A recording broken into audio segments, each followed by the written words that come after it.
First contact surprise. High Admiral Vixtal of the Galactic Hegemony stood aboard the bridge of the Eternal Dominion, his primary sensory frills twitching with barely contained disdain. The holographic display showed yet another primitive human vessel, a blocky, ungainly thing that looked more like a floating factory than a proper warship. Its hull was marred with what appeared to be rust patches and crude welding seams. Exposed radiator fins jutted out at seemingly random angles, and its propulsion system was almost offensively simple, chemical thrusters paired with a basic fusion torch. Another one, High Admiral, reported Sensor Officer Cree. Same configuration as the others. Minimal energy signatures, no quantum shielding, no gravity manipulation. They're not even trying to hide. Vixtal's secondary breathing slits flared in amusement. When the Hegemony's advanced scouts had discovered Earth 6 months ago, the reports had been almost apologetic. Yes, the humans had achieved faster-than-light travel, barely qualifying them for contact under Hegemony protocols. But their technology was centuries behind the galactic standard. Their ships looked like they'd been cobbled together from industrial scrap. The massive Hegemony fleet had arrived expecting to find an easy integration project. Humans would be given basic technology packages, their systems would be placed under protective oversight, and in a few centuries, they might become productive members of galactic society. Standard procedure. Status of the diplomatic shuttle. Vixtal asked, more out of boredom than genuine interest. On final approach to their primary orbital station, High Admiral. The humans are. Cree paused, mandibles clicking in confusion. Sir, I'm detecting some unusual readings from their station. Vixtal turned his attention to the sensor feeds. The human station was as aesthetically offensive as their ships, a collection of cylindrical modules connected by tubes, slowly rotating to generate primitive centrifugal gravity. But something about the energy patterns. Magnify that section, he ordered, indicating a particularly rust-stained module. The holographic display zoomed in, and Vixtal's primary heart skipped a beat. The rust wasn't rust at all. The patterns were moving, shifting ever so slightly, like oil on water. Full spectrum analysis now, he barked. Before Cree could comply, the sensor systems went dark. All of them. Not just the primary quantum arrays, but the backups, the emergency systems, even the most basic electromagnetic detectors. The Eternal Dominion, pride of the Hegemony fleet, was blind. Report, Vixtal demanded. Unknown interference pattern, sir. It's like reality itself is bending around us. The main viewer flickered to life, showing the human face. The creature smiled, showing blunt teeth in what Vixtal's xenopsychology training suggested was a non-threatening gesture. High Admiral Vixtal, the human said. I'm Admiral Sarah Chen of the Earth Defense Force. I apologize for the sensor blackout. We needed to make sure we had your full attention. What is the meaning of this? Vixtal's frills flared in threat display despite his diplomatic training. We've been watching your fleet since it entered the Oort cloud, Chen replied. Your assessment of our technology level was partially correct. Those primitive ships you've been scanning, they're real. We do use chemical thrusters and fusion torches. We do build our ships from basic materials, but that's not all they are. As if on cue, the rust-like patterns on the nearest human vessel began to spread, covering its entire hull in a shifting iridescent layer. The crude radiator fins folded impossibly, revealing crystalline structures that seemed to drink in light itself. What you're seeing is our biomechanical metamaterial layer, Chen explained. Every human ship is essentially alive, growing, adapting, evolving. Those rusty patches, colonies of engineered organisms that can manipulate electromagnetic fields, gravity, and even local spacetime. Vixtal's scientific training warred with his disbelief. Impossible. The energy requirements alone would be astronomical using conventional technology. Yes, Chen finished for him. But life finds ways to be efficient. We didn't try to build better machines. We grew them. Every ship in our fleet is a unique organism, partnered with its crew, capable of learning and adapting. As if to demonstrate, the human vessel's entire structure seemed to ripple. Its blocky shape flowed like liquid metal, transforming into something that more closely resembled hegemony aesthetic sensibilities. All sleek lines and elegant curves. We could have built our ships to look impressive from the start, Chen continued, but we found it tactically advantageous to be underestimated. The hegemony isn't the first advanced civilization to visit Earth, High Admiral. You're just the first we've chosen to reveal ourselves to. Vixtel's diplomatic training finally reasserted itself. Why now? Because we've been monitoring your civilization for some time. The hegemony, for all its technological advancement, is stagnant. You've stopped innovating, stopped evolving. You need new perspectives. We're offering an exchange. Our biotech knowledge for your quantum engineering expertise. Together, we could revolutionize ship design across the galaxy. As Chen spoke, more human ships transformed, each taking on different configurations, demonstrating capabilities that should have been impossible. Vixtel realized that every assumption his civilization had made about technological progress had just been upended. And if we decline? He asked, already knowing the answer. Then we remain as we appear, a primitive civilization of limited interest to the hegemony. Our ships stay rusty and ungainly, but know that we will be watching, growing, evolving. The choice is yours, High Admiral. Shall we grow together or apart? Vixtel stared at the transformed human vessels, his scientific curiosity warring with centuries of hegemony doctrine. In the end, curiosity won. After all, the hegemony hadn't become the dominant force in the galaxy by ignoring opportunities. Open a secure channel to the Hegemony Council, he ordered. I believe we need to revise our first contact protocols. The reverse engineering gambit. Chief Engineer Zexlar stood in the quarantine bay of the hegemony's most advanced research station, staring at the twisted wreckage before him. What had once been a prototype vessel, an attempt to replicate human biomechanical technology, was now a cautionary tale in metallic organic fusion gone wrong. The ship's hull had literally torn itself apart, the engineered organisms they'd cultivated becoming hostile to their host structure. Play the failure recording again, he ordered, all four of his eyes fixed on the holographic display. The simulation showed the test flight's final moments. The prototype had performed flawlessly for the first 3 minutes, its hybrid hull shifting and adapting just like the human vessels they'd observed. Then, without warning, the organic components had begun multiplying exponentially, consuming the ship's conventional materials like a cancer.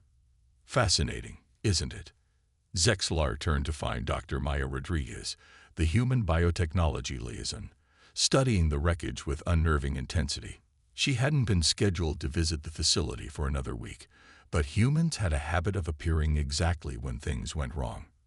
Fascinating isn't the word I'd use, Zexlar replied, his primary heart still aching from the loss of 3 crew members. Your technology is impossible to replicate. Not impossible, Maya corrected, running a hand along a twisted piece of biometal. Just impossible to replicate the way you're trying to. You're thinking like engineers, not gardeners. Gardeners don't build starships, don't they? Maya smiled. What is a garden but a complex ecosystem, carefully cultivated to produce desired results? Your prototype failed because you tried to force the biology to serve the machine. We do it the other way around. She pulled out what looked like a simple seed pod from her pocket. This is how we start every ship in Earth's fleet, not with blueprints and construction yards, but with cultivation and nurturing. Zexlar's secondary respiratory system hitched. That's classified technology. You can't just. Your council approved the exchange this morning, Maya interrupted. They finally admitted that 10 more prototype failures might be worse than accepting a little help. She placed the seed pod in a containment field, where it hovered, pulsing with subtle bioluminescence. Watch carefully. The pod split open, revealing a lattice of crystalline filaments that began growing in fractal patterns. As they spread, the filaments began incorporating nearby materials, metals, ceramics, even the atmospheric gases, into their structure. The first lesson in bioship engineering, Maya explained, is understanding that the ship isn't a collection of parts. It's a single organism from core to hull. Every component grows in symphony with the others.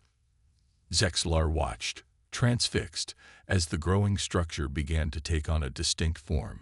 A miniature but perfect replica of a hegemony scout ship. "How is it knowing the design?" he whispered.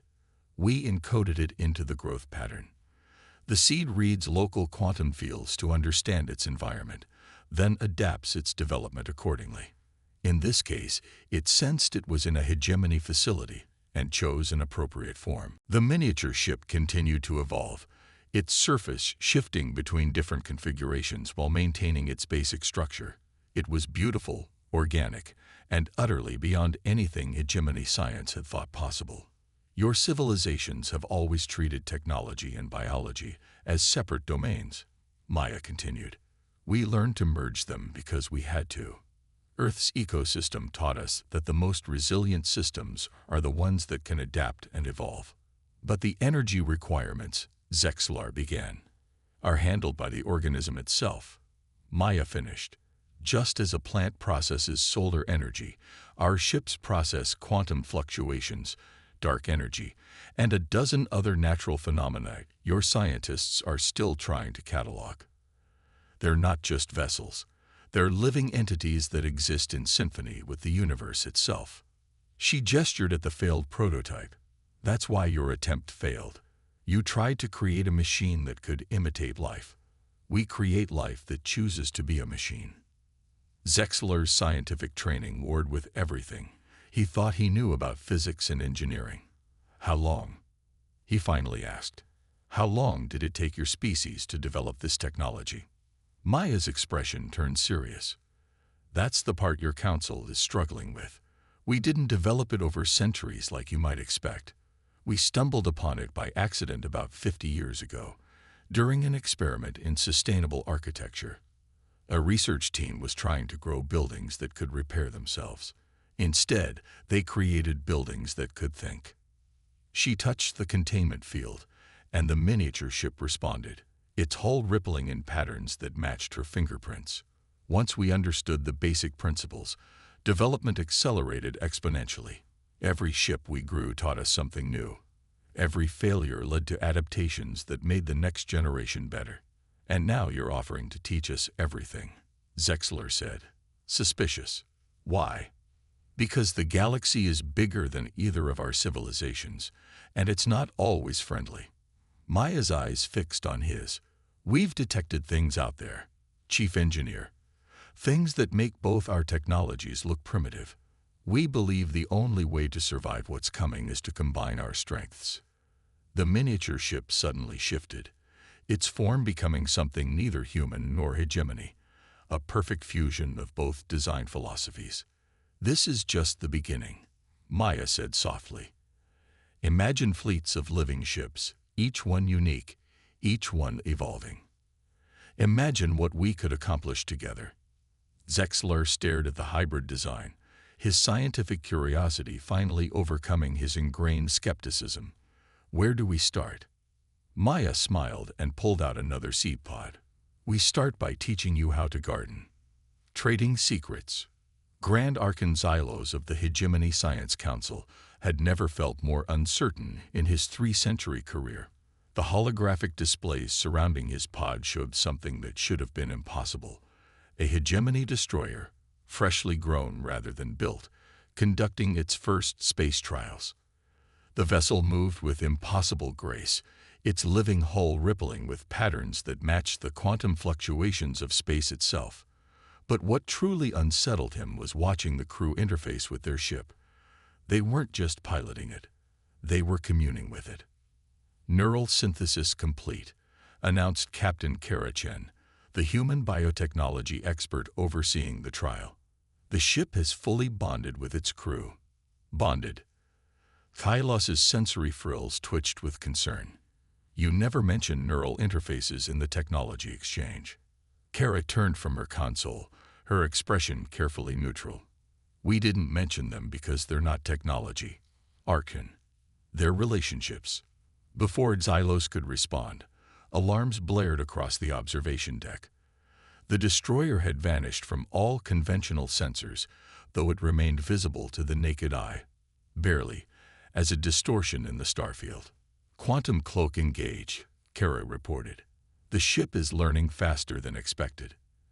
It's already developed its own stealth variations. Learning. Xylos abandoned protocol and rose from his pod. You mean it's thinking? Of course it's thinking. It's alive. Kara pulled up a new display, showing complex neural patterns spreading through the destroyer's living superstructure. Every ship we grow has its own consciousness, its own personality. The neural bond allows crew and vessel to think as one. That wasn't in the agreement, Tylos said sharply. The hegemony agreed to biological ship construction, not artificial intelligence. It's not artificial intelligence, Kara corrected. It's actual intelligence, and it's not something we programmed. It's an emergent property of the biological systems you insisted on implementing. The destroyer reappeared, now executing maneuvers that should have torn apart any conventional vessel. Its hull flowed like liquid metal, adapting its shape to achieve maximum efficiency for each movement. Watch carefully, Kara continued. The ship isn't just following commands, it's interpreting them, improving them. The crew suggests a course of action, and the ship finds the optimal way to execute it.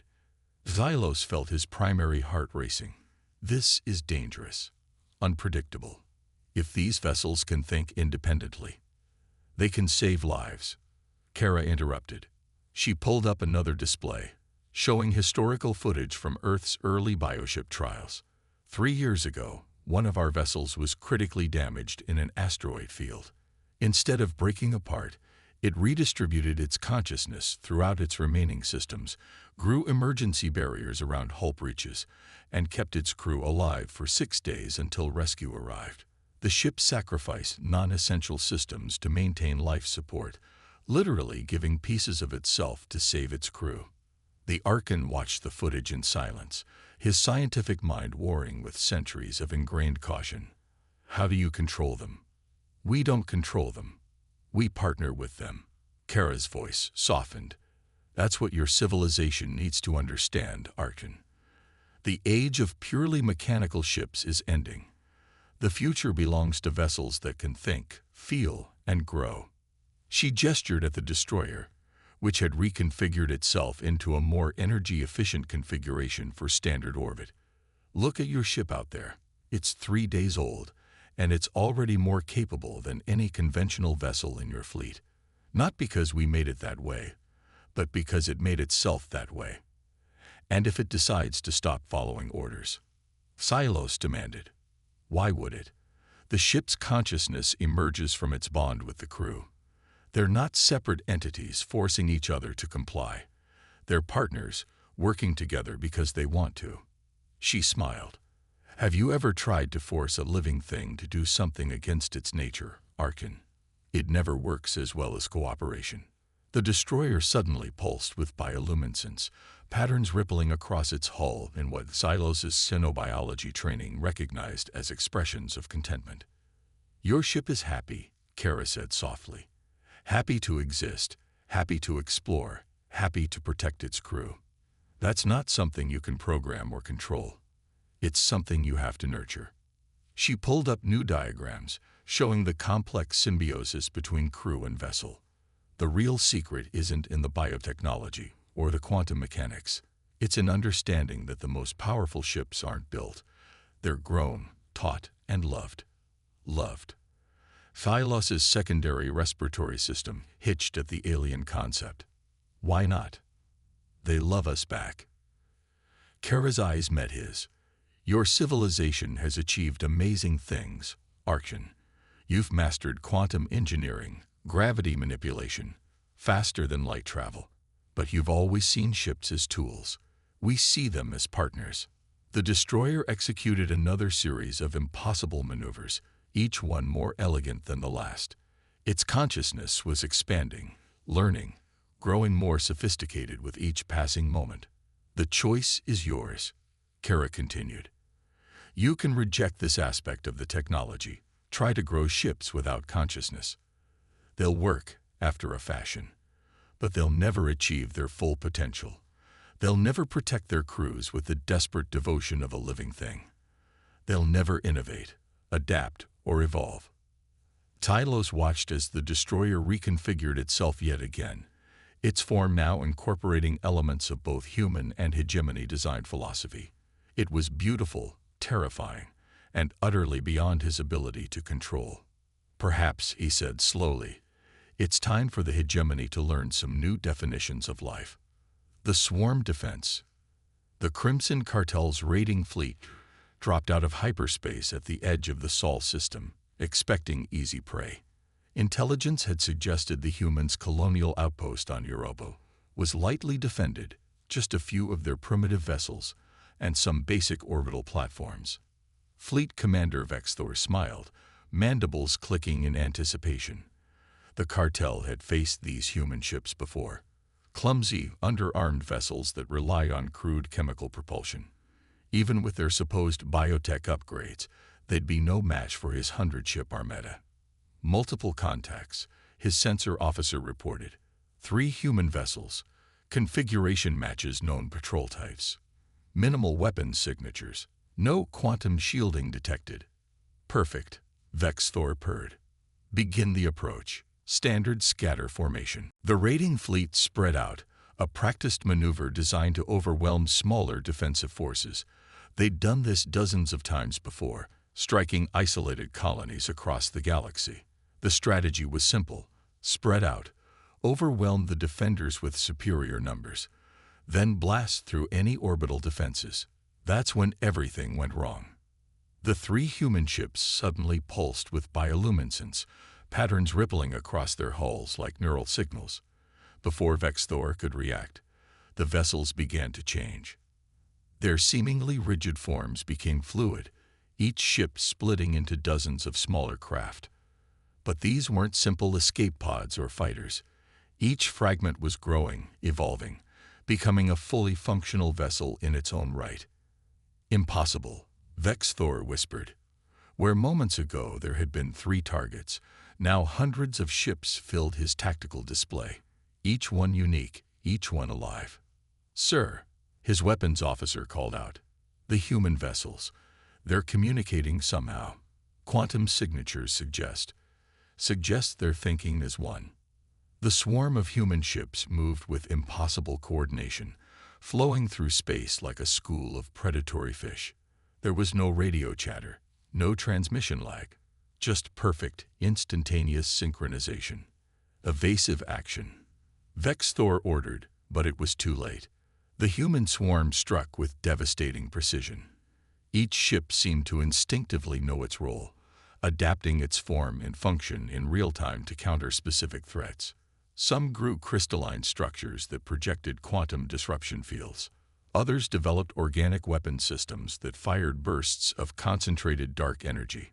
But most terrifying of all was their ability to learn. Every time the cartel fleet tried a new tactic, the swarm adapted, its constituent ships evolving new countermeasures within seconds. "Sir, we're receiving a transmission," his comm officer reported, voice shaking.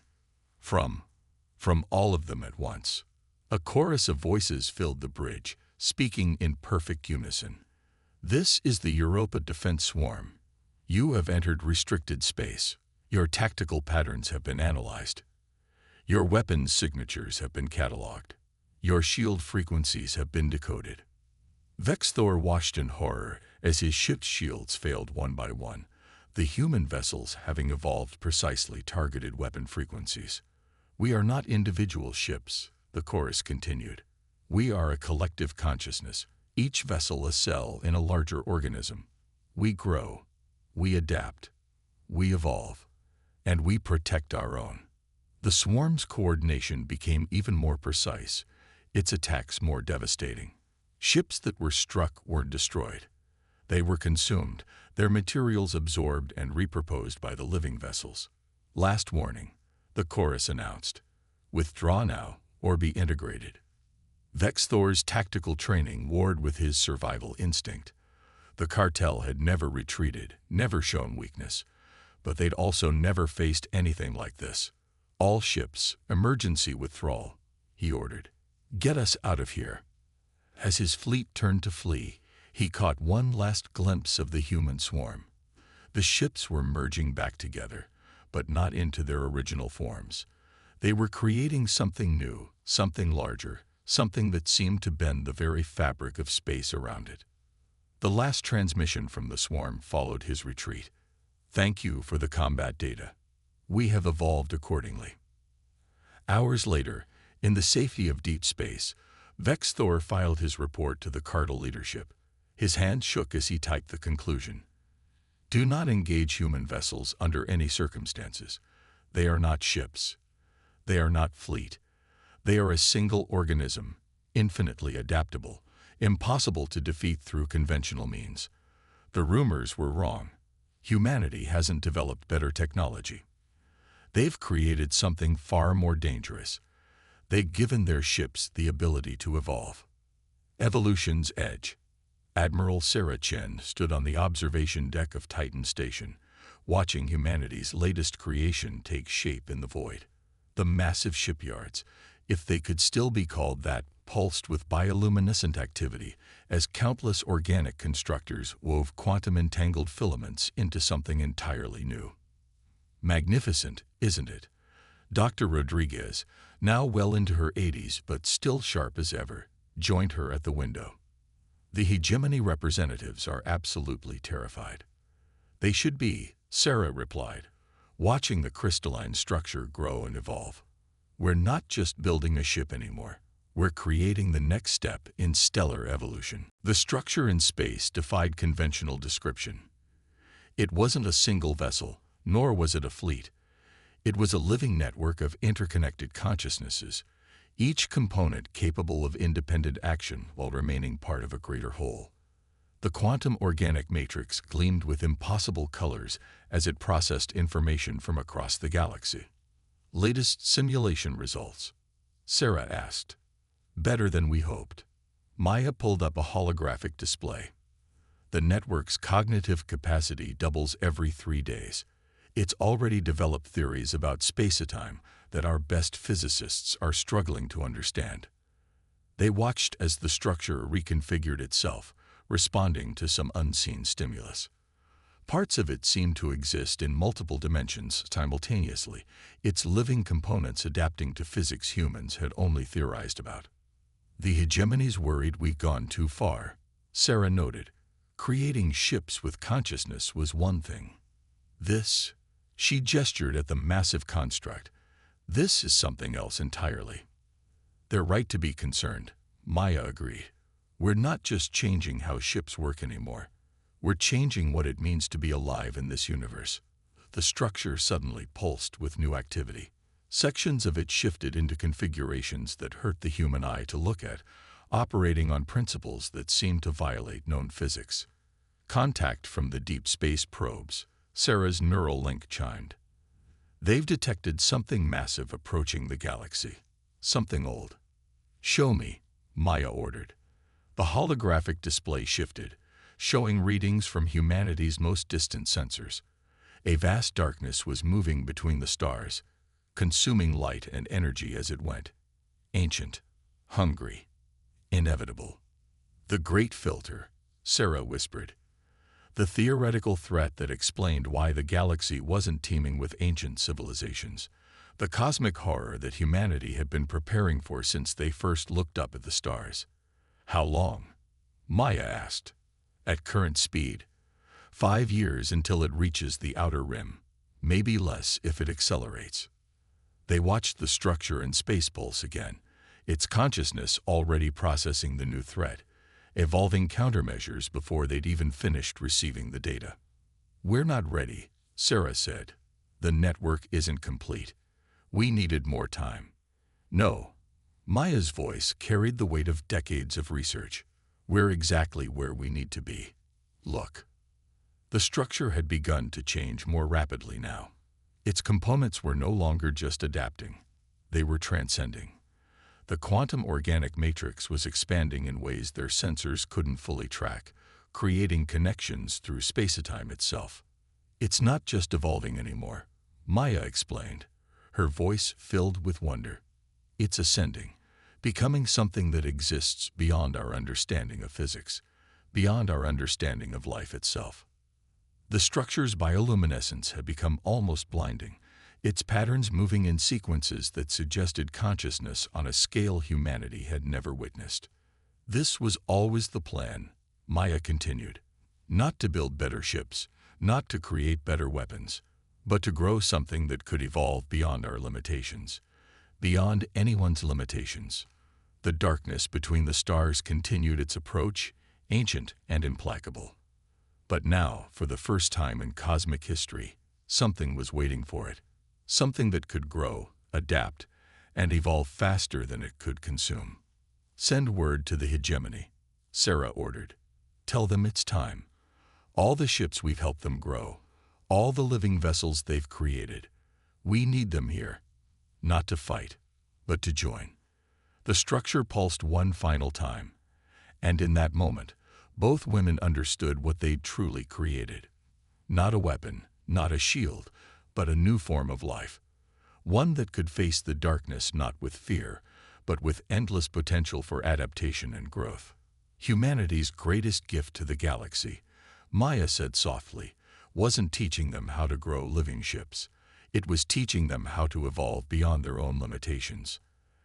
As if in response, the structure began to sing, not with sound, but with quantum harmonies that rippled through spacetime itself. A song of defiance against the darkness. A promise that life, in all its endless varieties, would persist. The great filter was coming. But for the first time in the history of the galaxy, life was ready to evolve beyond its reach.